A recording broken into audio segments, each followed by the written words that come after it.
Magandang umaga po, Pastor.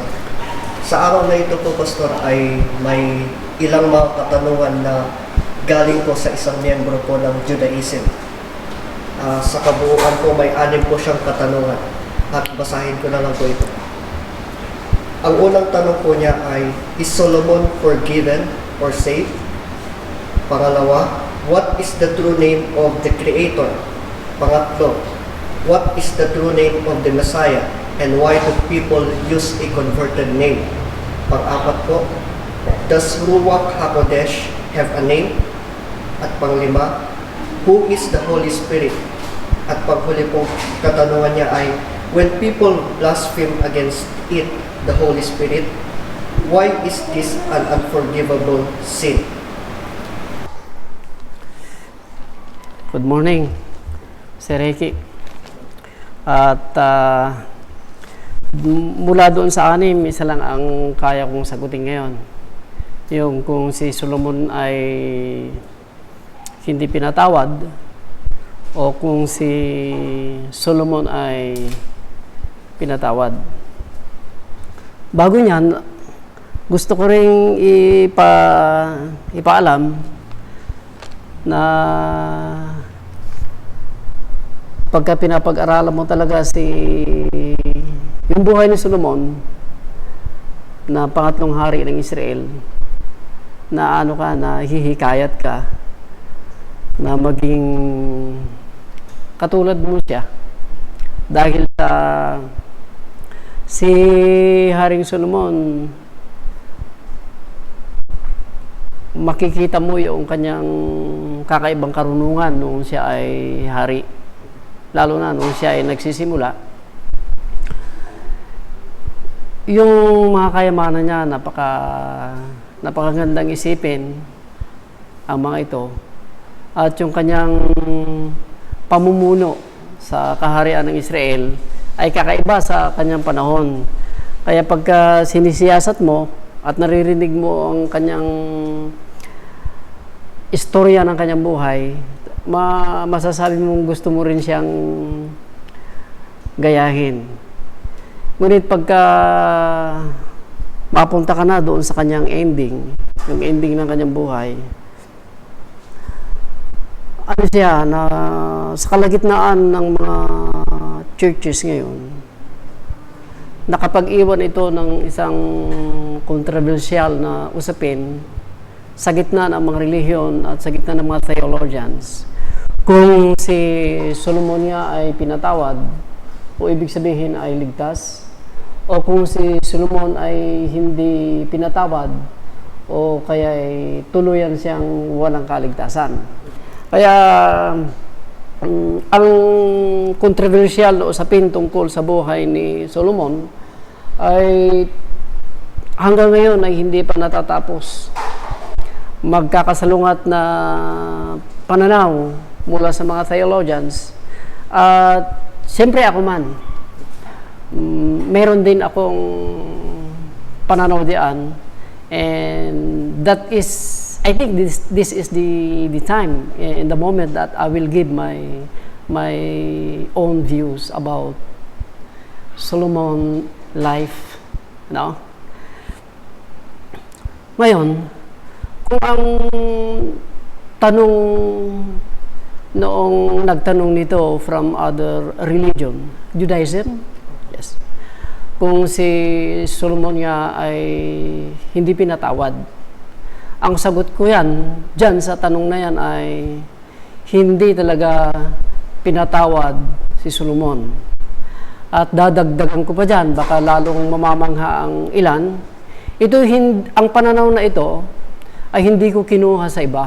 Bagamat meron din itong pananaw na ito sa iba. But this is my own investigation from the Word of God. And this is also my own judgment about the life of King Solomon. So, strictly speaking, Solomon went to hell sapagkat hindi siya talaga pinatawad ng Diyos. Yes? Sa palagay ko naman, wala namang doon sa aking sagot na si Solomon ay hindi talaga pinatawad. Sa palagay ko talaga wala naman akong nasasagasahang bahagi ng kasulatan kung bakit ko sinasabing si Solomon ay hindi pinatawad. Lalo na yung sinasabi ko na si Solomon ay napunta sa impyerno. Ito ay hindi ko narinig, hindi ko kinuha doon sa ibang mga theologians like me, kundi this is the almost 30 years in the ministry.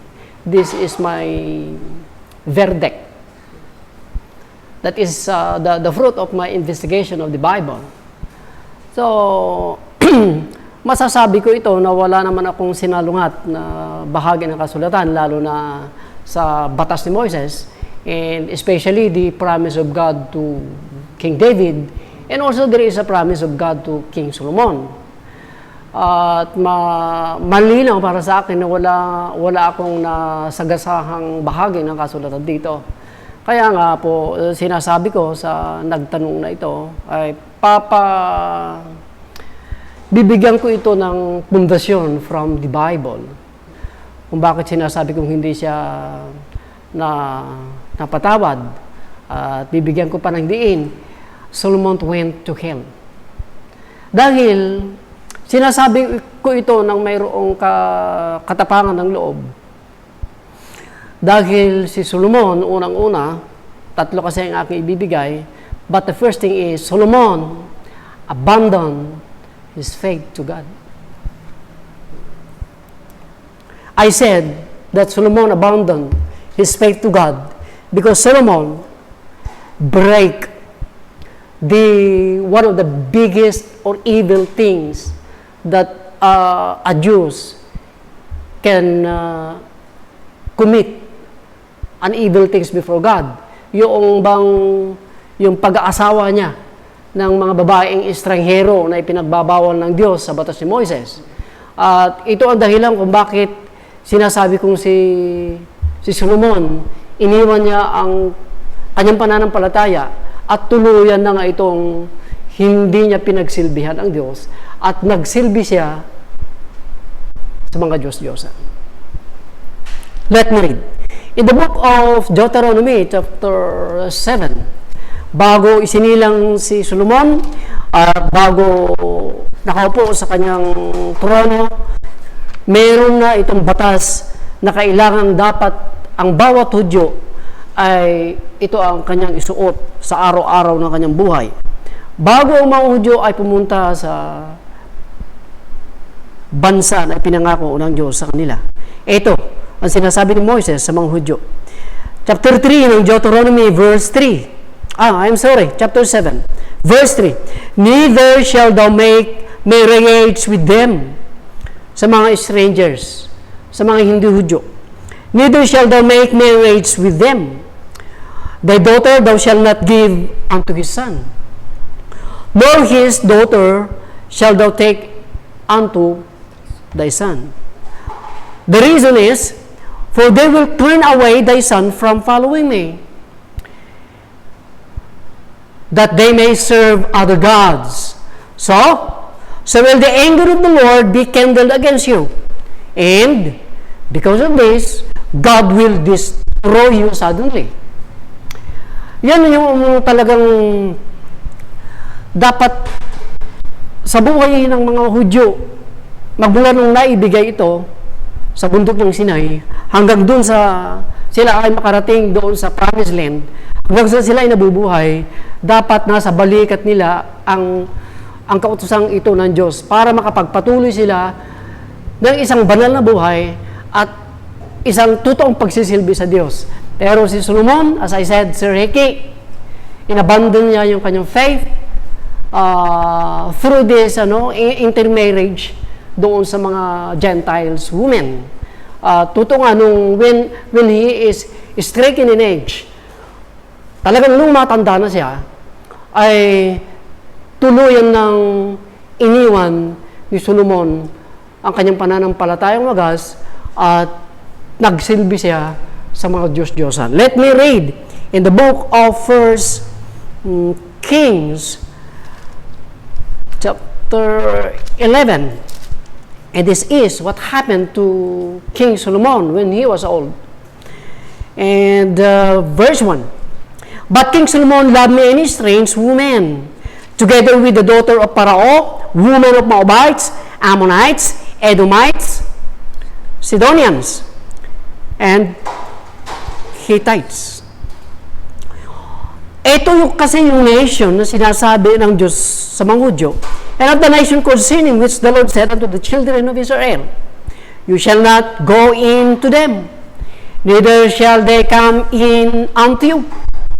Because God knows everything, not only in the past times, not only in this present time, but also in the future times.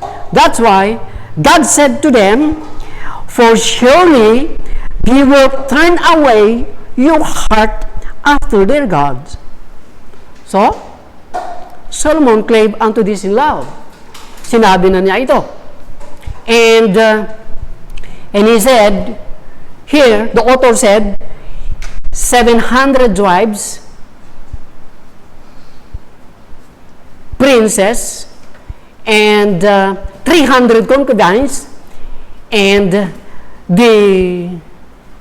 hindi na tayo magtaka rito dahil sinasabi ng author, his wives turned away his heart when he was old. Wala na yung puso niya, iba na yung kanyang direksyon. Verse 4, for it came to pass when Solomon was old that his wives turned away his heart after other gods. Meaning to say, yung direksyon ng sirike, yung direksyon ng puso ni King Solomon tungo sa mga Diyos-Diyosan. Hindi na ito nakafocus doon sa Diyos na tumawag sa kanya at nagpaupo sa kanya bilang isang pangalawa o pangatlong hari ng Israel. And verse 5, for Solomon went, kaya sinasabi ng author na ang kanyang puso ay hindi na sumunod sa Diyos at ang sinundan nito ay ang mga Diyos-Diyosan dahil, verse 5, for Solomon went after Astoret, the goddess of the Sidonians, at saka yung Diyos-Diyosan ng Milcom, yung karumar-dumal ng mga Ammonites, and totally, ang sabi ng author, Solomon did evil. It is an evil thing he did before God. Verse 6, and Solomon did evil in the sight of the Lord. At hindi na siya talaga fully, hindi na talaga siya, wala nang natitira pa. Fully, hindi na siya sumunod sa Diyos.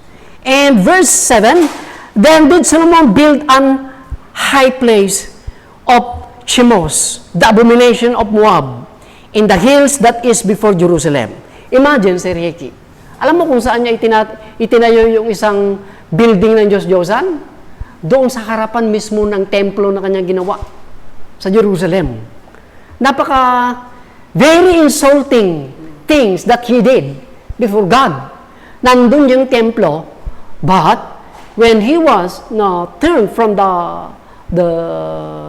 genuineness or the faithfulness of his heart to God, ang kanyang ginawa, ipinakita niya talaga sa Diyos na ayaw niya ang Diyos.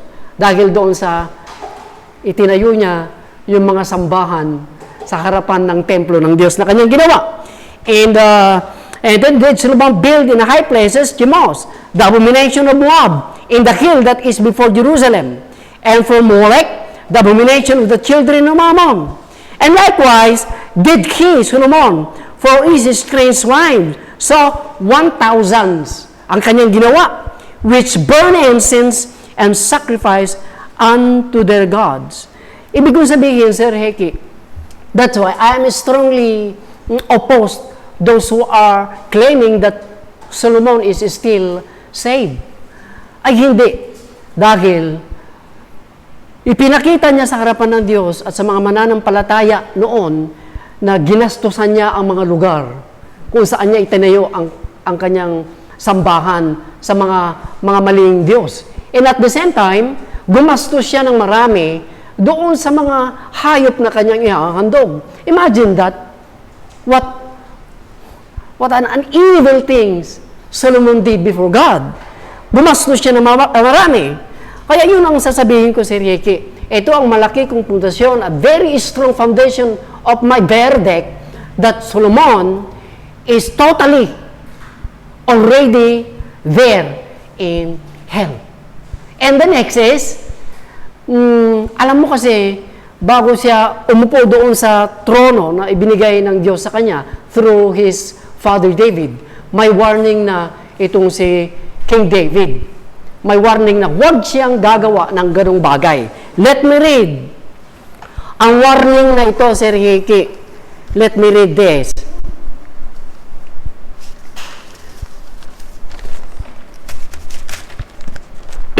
First Chronicles chapter 28.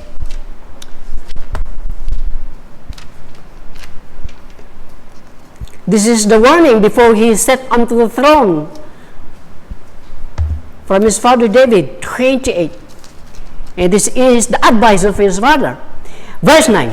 And thou, Solomon, my son, know thou the God of thy father. Kilalanin mo, alamin mo, yung Diyos ng iyong ama. Diyos ko yun. Ako ang iyong ama. Kilalanin mo yung Diyos ko. And thou, Solomon, my son, know that the God of thy father, and serve him with a perfect heart, and with a willing mind, who the Lord searcheth all heart, and understandeth all the imagination of the thought. If this is the truth, if thou seek him, he will be found of thee. But if thou forsake him, he will cast thee off forever. That is a warning from his father David to King Solomon.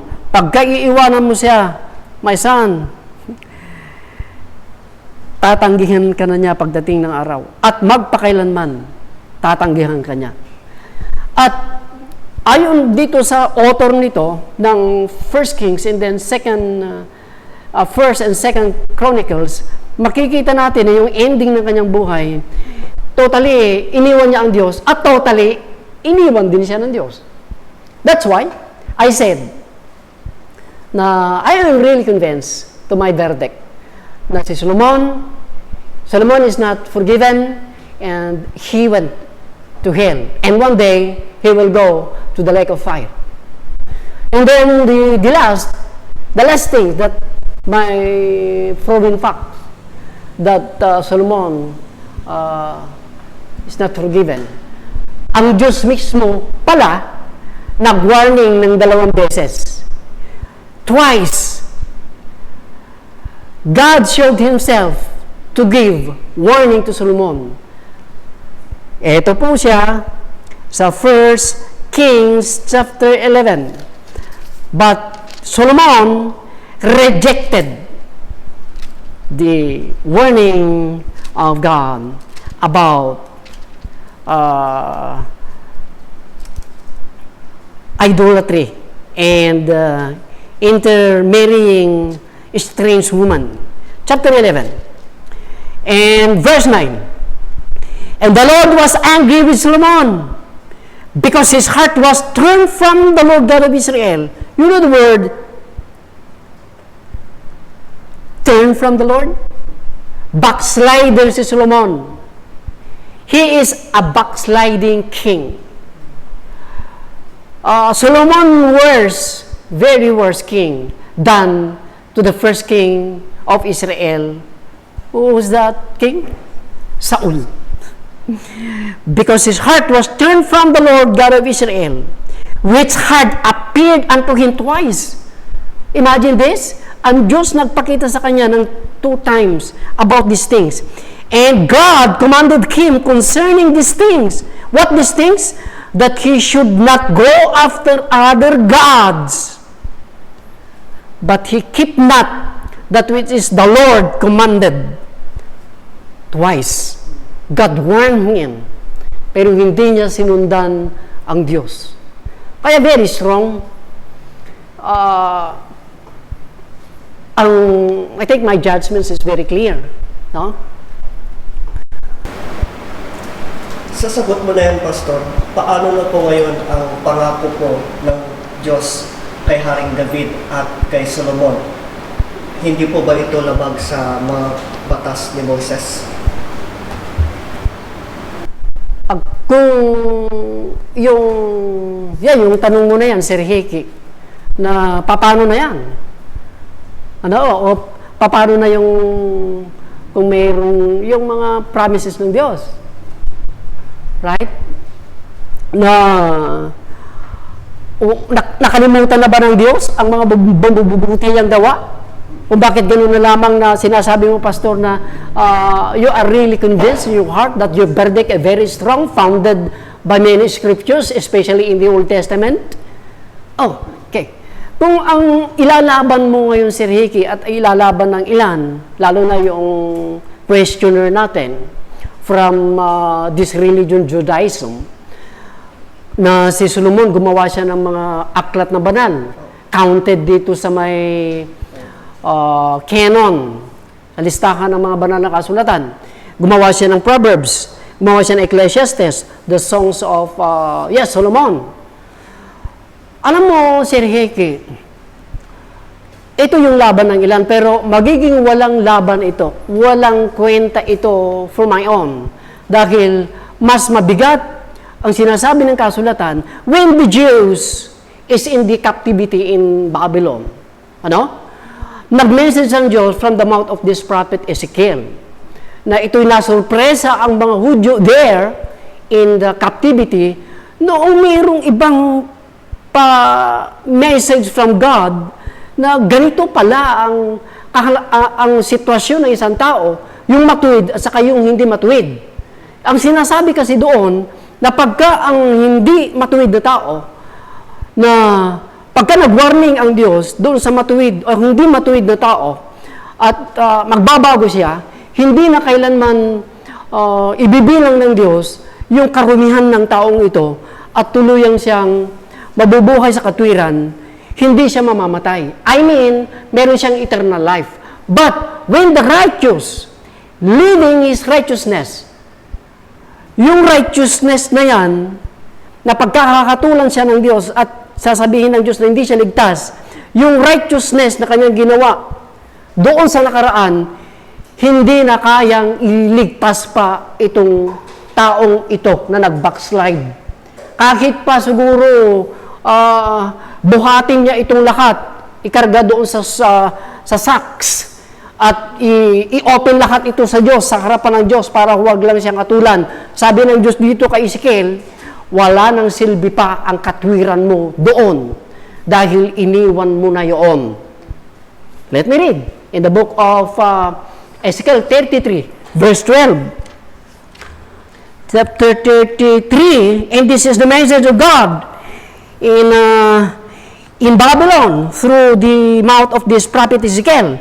And this is the word. Therefore, thou son of man, therefore, O Ezekiel, say unto the children of thy people, the righteousness of the righteous shall not deliver him in the day of his transgressions. Clear, ha? Doon sa iyong kalikuan, hindi ka na kayang iligtas pa ng katwiran mo na iniwan mo sa nakaraan.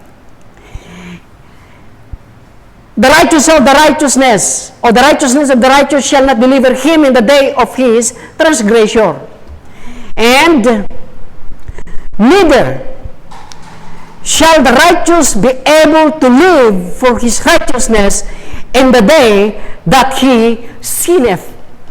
Pagka nagkasala ka na at tuluyan ka ng babubuhay sa kasalanan, wala nang kahalagahan pa ang righteousness mo doon. At dahil doon sa pronunciation o declaration ng Diyos, ay nabigla ang tao. Ano? Ganun na lamang kadali? Nakakalimutan na ng Diyos yung lahat? Kaya ang sabi ng mga tao, ang Diyos talagang hindi na equal ang kanyang mga daan. Let me read. Ang kanilang akusasyon sa Diyos. Verse 17, yet the children of thy people say, the way of the Lord is not equal.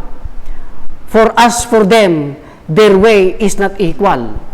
Sasabihin na ng tao sa akin yan, hindi na equal ang aking judgment. Muriin mo, ang bait-bait mo noon, ang righteous mo, pagkatapos mong mag-backslide, wala ka ng pakinabang pala doon. Yun naman ang totoo. Mas mabuti, ang sabi ng Diyos, na ikaw ay napakasama, pagkatapos iwanan mo ang iyong kasamaan, you live your wickedness, and then hope in righteousness, you will live, saith the Lord. Pero ang akusasyon nila sa Diyos, liko ang Diyos kung ganun. Hindi. Ang tao ang liko, hindi ang Diyos. Kaya nga, dito ko sasawayin yung mariing doctrine na kanilang ipinaglalaban na once you are saved, you are saved. No, that is not the doctrine of God. Never you will find, nowhere in the Bible, even in the Old and the New Testament, never God taught it in the Old and taught it in the New Testament. I believe the Bible, not any doctrines of any theologians in the past and in this present and also in the future. I am a Bible believers. Yes. At alam mo si Ricky, nung nandun na sila sa Babylon, pagkatapos ay napalaya na sila, bumalik na sila sa kanyang bansa after 70 years. Halos na ito si Ricky, umabot na halos ng 200 taon.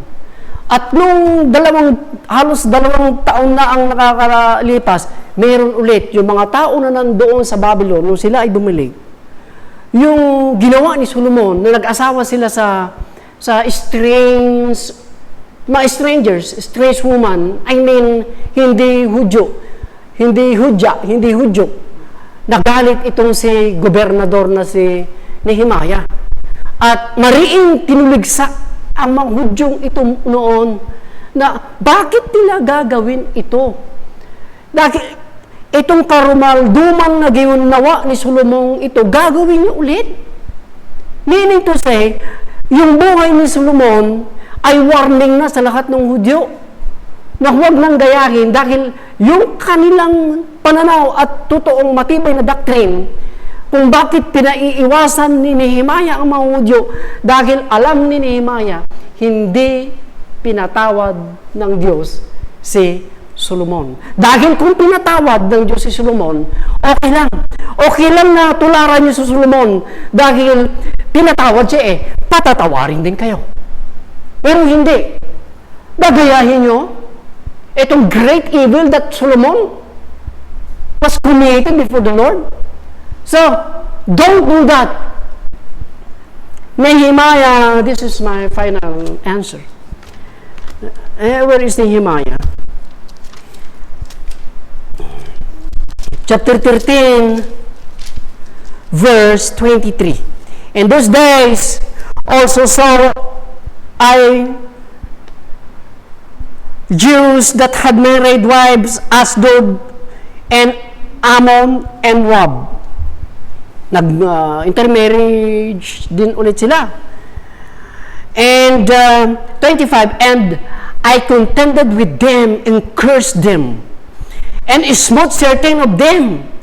At hinila-hila ko yung kanilang mga buhok, pluck out their hair, and made them swear by God, saying, you shall not give your daughters unto their sons, nor take their daughters unto your sons, or yourselves. Did not Solomon, king of Israel, sin by these things? Yet among many nations, well, there is no king like him, who was before of his God, who was beloved of God, and God made him a king over all Israel. Nevertheless, even him did our landest woman cause to sin. Shall we then hearken unto you? Do all this great evil to transgress against our God and marrying strange wives? Uulitin nyo yan? Na kahit itong taong itong si Solomon ay napakatalinong tao at minahal ng Diyos. Ngunit, dumating ang araw, hindi talaga siya nagustuhan ng Diyos. Tapos ulitin nyo, and that is my final. answer to you, Sir Hickey. And at lalo na, pagka nakita mo doon sa may Revelation, kung babasahin mo si Ricky sa Revelation, that's why I am really strong and proclaim my judgment about King Solomon went to hell is what the Revelation says in 21 verse 8. But the fearful, the unbelieving, and the abominable, and murderers, and whoremongers, and sorcerers, and idolaters have their part in the lake which burneth with fire and brimstones, which is the second death. Yung mga mananamba sa Diyos-Diyosan, Sir Hickey, they will go the second death, the lake of fire. And to this present time, after Solomon died, he went to hell.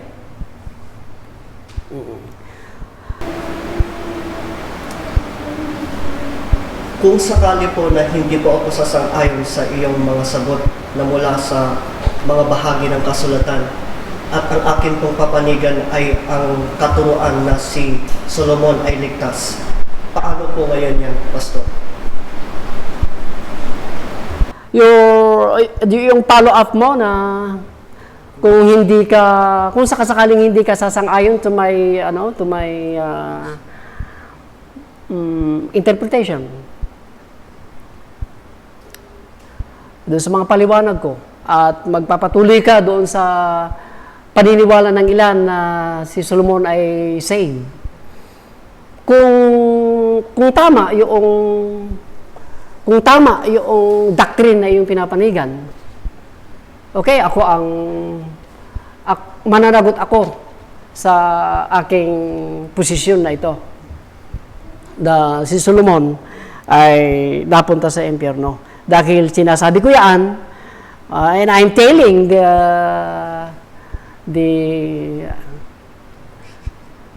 word of God, o I am lying,